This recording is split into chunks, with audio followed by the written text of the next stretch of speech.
भारत और पाकिस्तान के बीच चल रहे तनाव के बीच सीजफायर उल्लंघन को लेकर देश में सियासत जारी है। पाकिस्तान की तरफ से सीजफायर होने के बाद गोलीबारी की गई थी। इस पर बीजेपी के सांसद विवेक ठाकुर से बात की है। न्यूज बाइस्कोप के संवाददाता में सुनिए उन्होंने क्या कुछ कहा है। भारत और पाकिस्तान के बीच जिस तरीके से तनाव का स्थिति बना हुआ था, सीज फायर हुआ, लेकिन पाकिस्तान जो है अपनी हरकतों से बाज नहीं आ रहा। मेरे साथ बातचीत करने के लिए सांसद विवेक ठाकुर जी हैं। इस तरह पाकिस्तान जो अपनी हरकतों से बाज नहीं है, सीज फायर हुआ उसके बाद भी वो उल्लंघन हो रही है। पहले 2 घंटा में ऐसा देखने को ज़रूर मिला है। उसके कई कारण होते हैं। एक तो क्या है कि सीज फायर का पूरा संवाद फील्ड के अंतिम कोना तक जाने में भी थोड़ा टाइम लगता है, और उसके बाद जब ऐसा सब लोगों को लगा कि है सो ठगा महसूस किया लोगों ने, तो भारत का जो पलटवार अंतिम हुआ उसके बाद जो है पूरी तरह से युद्ध विराम है और अभी चल भी रहा है। ये युद्ध विराम जो है बड़ा दूसरे तरह का है। युद्ध विराम है लेकिन तैयारी उसी प्रकार की है जैसा कि वो 3 दिन आपने देखा है। एक भी त्रुटि या गलती पाकिस्तान करेगा तो भारत रिटेलिएट करेगा, ये सभी को मुल्क को बता दिया है।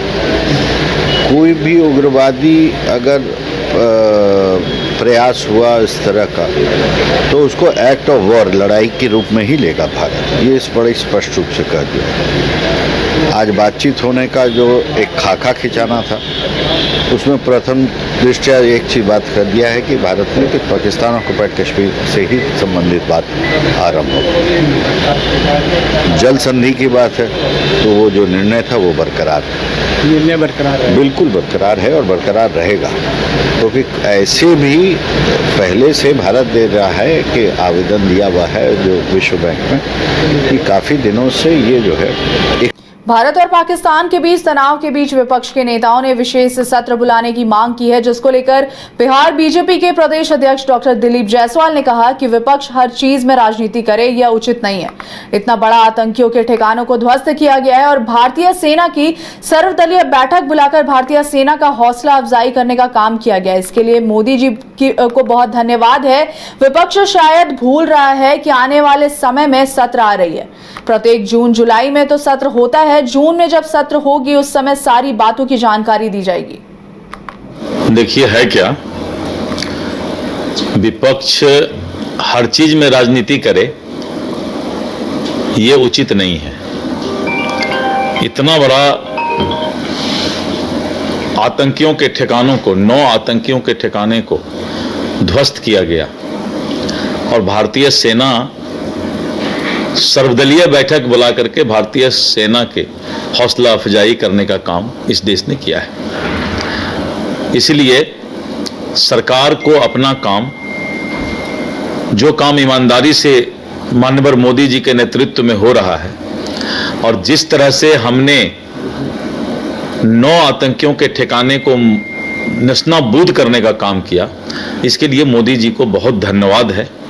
सत्र आने वाले समय में विपक्ष शायद भूल रहा है कि आने वाले समय में सत्र आ ही रहा है। प्रत्येक जून जुलाई में तो सत्र होता ही है, जून में तो सत्र में फिर सारी बातों की जानकारी दी जाएगी और पूरा 140 करोड़ का देश जो है इस बात से संतुष्ट है कि मोदी जी ने जो वादा किया उसको पूरा किया।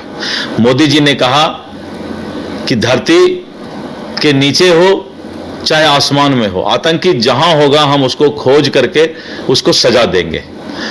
और ये तो पहला बार पूरे दुनिया में हुआ है कि आतंकी ठिकाने को दूसरे देश के धरती पर जा करके उसको नेस्तनाबूद किया गया और 100 के आसपास आतंकियों का जनाजा पाकिस्तान में निकला। हमारा मकसद यही था, हमने अपना काम पूरा कर लिया और बहुत ही आराम से कर लिया। यही तो भारत, नए भारत की पहचान है। दलों का समर्थन मिला था, लेकिन हिंदुस्तान का मीडिया को सिर्फ एक ही काम करना चाहिए और वो यही करना चाहिए कि मोदी जी ने आतंकवादियों के ठिकाने को पाकिस्तान के धरती पर घुसकर नस्ताबूद किया, इसलिए भारतीय सेना और ऑपरेशन सिंदूर को सैल्यूट है।